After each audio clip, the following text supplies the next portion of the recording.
hapa tunaye mwenyekiti wa vijana taifa Deogratus Mahinyila, ambaye yeye tunazungumza naye hapa kuelekea mkutano mkuu wa Chama cha Demokrasia na Maendeleo Chadema ambao utafanyika kesho hapa Iringa mjini. Kwanza habari ya saizi? Mshukuru Mungu, niko salama kabisa. Na umefika Iringa mjini, umeona hali ya hewa jinsi ilivyo na kuelekea mkutano mkuu kesho hapa Iringa mjini, mmejipangaje kama vijana? Cha kwanza tumekuja Iringa kwa ajili ya kampeni ambayo tumekuwa tunaendelea nayo, operation maalum ambayo tunaendelea nayo kama chama. Na operation hii imezinduliwa kanda hii ya Nyasa, na tulikuwepo Mbeya, tumeenda Njombe, na sasa tunaingia mkoa wa Iringa. Sisi kama vijana tumejiandaa kuwafikishia vijana wenzetu ndani ya taifa hili ujumbe wa no reforms no election, kwa sababu ni ujumbe ambao sisi vijana tuna maslahi nao mkubwa sana. Kwa sababu kama unavyojua ni kwamba tumekuwa kwenye taifa ambalo tumekuwa tunafanya chaguzi kadhaa huko nyuma, na chaguzi hizo zote ambazo tumekuwa tunazifanya, ukitolea mfano uchaguzi wa mwaka 2019, uchaguzi wa serikali za mitaa, uchaguzi wa mkuu wa mwaka 2020 na uchaguzi wa mwaka jana wa mwaka 2024, ni chaguzi zote ambazo zinatuma ujumbe kwamba kwa taifa letu sasa hivi hatuwezi kuwa na uchaguzi huru, wa wazi na wa haki. Ndio maana tunaunga mkono operation na mkakati huu wa kamati ya chama na mkakati huu wa mkutano mkuu wa chama taifa, kwamba ni lazima tuimbe wimbo wa yasipokuwepo mabadiliko ya sheria na taratibu za kusimamia uchaguzi ndani ya taifa letu, basi kusiwepo na uchaguzi. Kwa sisi kama vijana, sisi kama Bavicha, tunaunga mkono kwa kiwango kikubwa msimamo huu wa chama. Ndio maana tuko Iringa, na naamini viongozi wa Iringa wamejiandaa vizuri, wameshaandaa mkutano, na sisi kama vijana pia kwa sehemu yetu nimewasiliana na uongozi wa vijana mkoa wa Iringa, nao wamefanya maandalizi kwa sehemu yao. Sisi sio kama Chama cha Mapinduzi, kama unavyoona hapo, ukiangalia huko nyuma kuna magari yanapita yamebeba watu. Nasikia leo CCM wana mkutano wao hapa Iringa. Kwa hiyo sisi huo sio utaratibu wa Chadema. Watu wote wanaofika kwenye mkutano wa Chadema wanaamua kwenda wao wenyewe. Kuna mtu anawapakia kwenye magari kuwapeleka kuwasomba, hakuna mtu anawalipa posho, wanaenda kufuata sera na ajenda za Chadema, wanaziunga mkono. Kwa kifupi ni kwamba sisi Bavicha tumejiandaa vizuri kabisa. Na asilimia kubwa umezungumza hapo kwamba vijana wa Iringa wamejiandaa vizuri kuhakikisha kwamba kesho wanakuja kwenye mkutano, na nyinyi pia mnaunga hii kampeni ya no reform no election. Hamuoni kwamba kuna baadhi ya watu ambao hawakubaliani na hii kampeni, hususan vijana pamoja na wengine wenye umri ambao umeenda kidogo? Hii kampeni mna uhakika kwamba kila mtu amekubaliana nayo kwa 100%? Kwani ni jambo gani unaolifahamu huko duniani linakubaliwa na watu wote? Hiyo ni nature, ni jambo la asili kwa binadamu. Yaani chochote kilichopo huwa kuna watu wanakikubali, kuna watu wengine wanakuwa na mawazo tofauti. Sasa mjadala ulikuwa unapaswa kuwa ni kwamba ambao hawaikubali wanasemaje? Hoja ni nini? Hoja sio mtu kukataa au kupinga jambo fulani. Hoja ni kwamba huyo anayepinga au huyo anayelikataa, si ndio? Ana hoja gani? Kwa mfano mwenyekiti wa UVCCM taifa, unafikiri tu atakubali no reform no election? Kwa sababu yeye ana nafasi yako, yupo huko, wananufaika na mfumo uliopo, automatic watu wanamnajua wataipinga no reform no election. Hilo jambo la kwanza. Lakini jambo la pili, ndio maana tuko kazini kwa sasa, ndio maana ya hii ziara, ndio maana hiyo operation, kwamba tuliamini kwamba tunahitaji kuwafikia vijana wengi kwenye taifa letu, tunahitaji kuwafikia Watanzania wengi, twende tukawaambie ni kwa nini waunge mkono no reform no election. Na zipo sababu nyingi. Mimi nitakutolea mfano. Mwaka 2020 mimi niligombea udiwani kata moja inaitwa Berege huko kwetu. Nilishinda ule uchaguzi, lakini kabla matokeo hayajatangazwa nikaja nikakamatwa, nikafunguliwa kesi ya uhujumu uchumi, kwamba nimehujumu uchumi wa serikali milioni 29. Nikakaa jela, baadaye nikaja kushinda hiyo kesi. Sasa huo ni mfano wa kukuonesha kwamba tupo kwenye taifa ambalo mfumo unaosimamia uchaguzi sio mfumo wa haki. Yaani sasa kama kwenye mpira mechi ya Simba na Yanga alafu refari anakuwa Haji Manara, ndio mfumo wetu ulivyo. Tume yetu ya uchaguzi ni tume ya rais.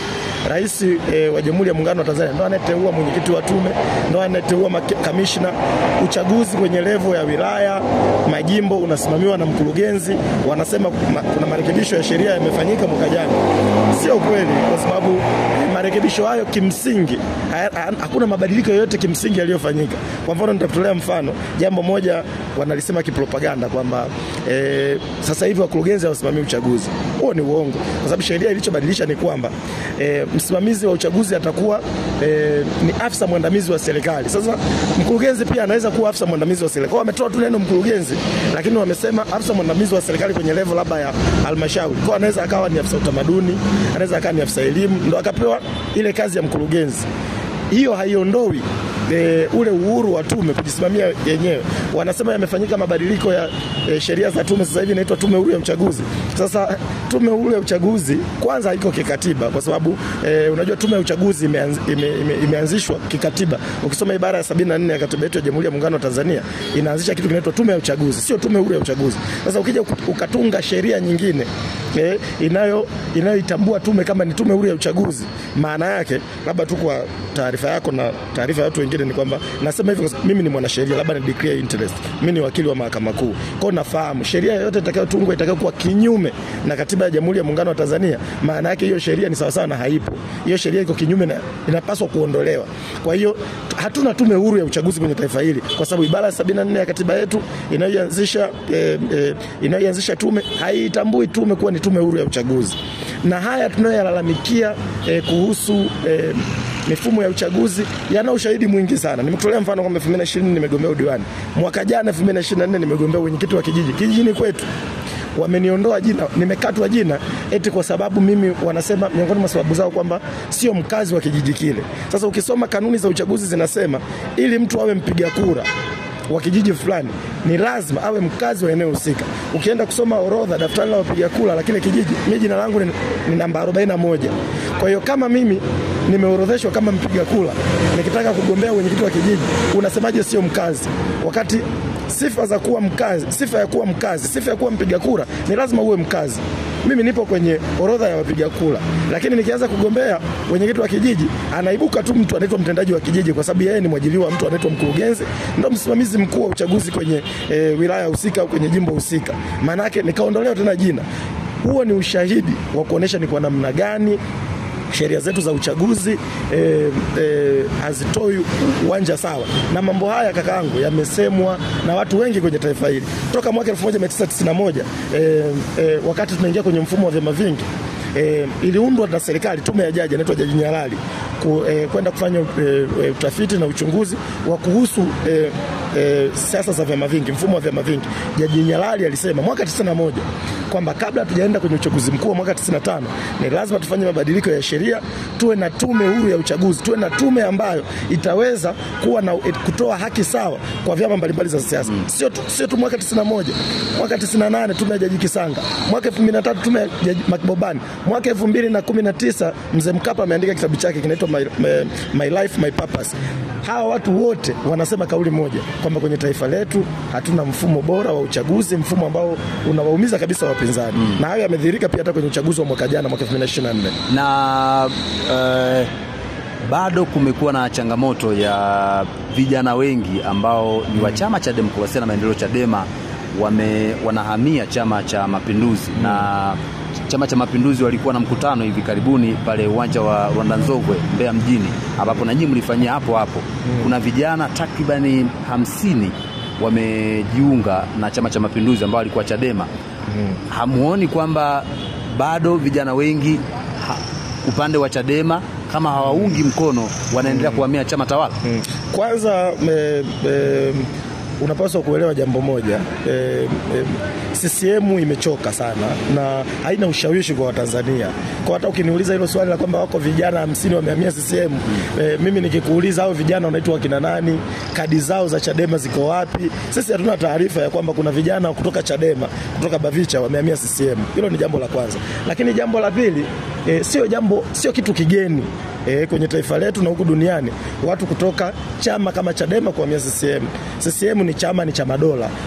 Ukiangalia tu CCM jinsi ilivyo, unaweza kuona ni kwamba hakuna mstari, hakuna utofauti, hakuna kitu kinachowatenganisha CCM na dola. Kwa hiyo hayo wamekuwa wanafanya kila siku, wananunua wanasiasa wa upinzani, wananunua vijana wa Chadema. Kwa hiyo jambo sio geni, na tunafahamu sisi kwamba mambo haya yamekuwepo yapo miaka yote. Wanachama wetu au vijana wa Chadema wamekuwa wanafanywa biashara sana na Chama cha Mapinduzi. Kwa hiyo jambo naamini halitakuja kukoma. Sasa hoja ni nini? Hoja ni kwamba Chadema imewahi kuathirika na nini kutokana na watu kuhama? Kwa sababu hoja ni unasimamia ajenda za watu. Kama usimamia ajenda za watu, hata kama ukifanya maigizo gani, watu hawatakuunga mkono. Mna mpango gani upande wa Bavicha kuendelea kuwalinda wale vijana wenu ambao wanaweza wanabadilishwa fikra na Chama cha Mapinduzi na mwisho wa siku wanashawishika na kuhamia hicho chama? Wewe unasema kwamba sio wanachama wa chama chenu, ni wanachama wa chama chao kwa sababu hawana kadi za Chadema. Lakini wale ambao tuliwaona juzi walikuwa na kadi za Chadema, wameonesha pale. Nyinyi mpango wenu ni upi kuhakikisha kwamba mnawalinda wanachama chenu hawahami kutoka chama hicho kwenda chama kingine? Cha kwanza, kauli mbiu ya Bavicha, sisi tunasema Bavicha ni nguvu ya mabadiliko. Sisi kama vijana ndani ya chama tunaamini mabadiliko yoyote ndani ya chama na ndani ya taifa yatategemea sana uwepo na uwezo wa vijana. Kwa hiyo kitu cha kwanza, na mara zote na miaka yote, Bavicha limekuwa ni baraza ambalo linawekeza kwenye uwezo wa vijana. Hatujawahi kuacha kuwajengea vijana wetu uwezo, kuwafanya vijana wetu ni watu ambao wana uwezo mkubwa wa kujua kwamba tupo kwenye taifa la namna gani, changamoto gani zinatukabili na sisi tunapaswa kufanya nini. Kwa hiyo hilo halijawahi kubadilika kuwa ni kipaumbele chetu sisi kama Bavicha.